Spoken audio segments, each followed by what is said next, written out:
Well, folks, here we again for the weekly forecast. Of course, during this past week, we had two significant storms that moved through the Central Plains. The first one brought some heavy precipitation to portions of south central, southeast, and east central Nebraska in the form of rainfall, with a little bit of light snow at the very end of it that was turned into a mushy mess. We had more significant snowfall, of course, portions of central Nebraska. And then the second system kicked out during the midweek period that dropped some significant snowfall across portions of the Panhandle and the western Sandhills.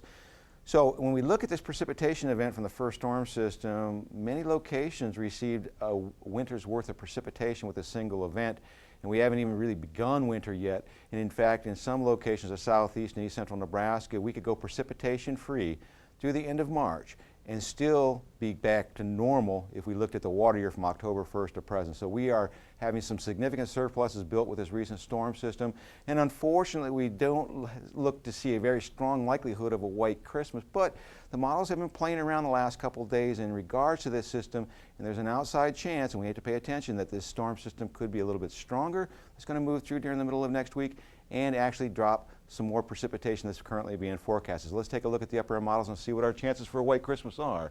We have a trough that is starting to move into the western United States that will start to make its way to the Central Plains.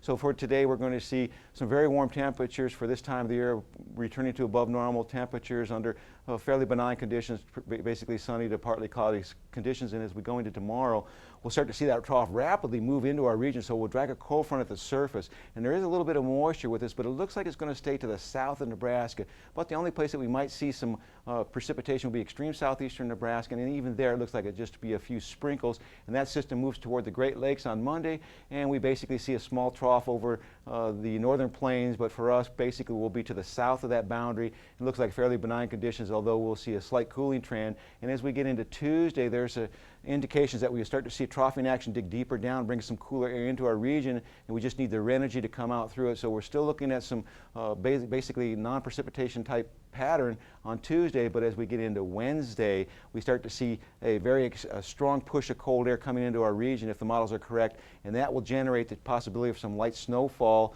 across the state. At this point, I can't say there'd be any accumulations if it does materialize, but the areas that the models are hinting at would be southeast Nebraska and portions of central Nebraska, and even then we'd be only looking at an inch or two at the most. And then on Thursday, of course, the system passes to the east of us. We'll stay in that cold northwest flow, so there might still be a few flurries. And then as we get into Friday, which is Christmas Day, all of a sudden we get another trough building back in with a ridge building up into our region, bringing much warmer temperature. So any of the little bit of snow that we get here in the eastern part of the state, if it does materialize, will likely rapidly melt. Now, as we look at the forecast for this week in terms of temperatures, we see the cool down to the weekend and into the early part of next week before a slight warm up as we get into Tuesday, before the next system comes through and gives us a chance of those flurries, but nothing much in the way of significant accumulations, and then a warming trend on Friday. And as we look at the 8 to 14 day forecast, we see that the warm air remains in place over the east and the cold in the west, and in terms of precipitation, pretty much the entire lower 48 becomes wet with that big storm system moving into the Central Plains right after the Christmas holiday weekend.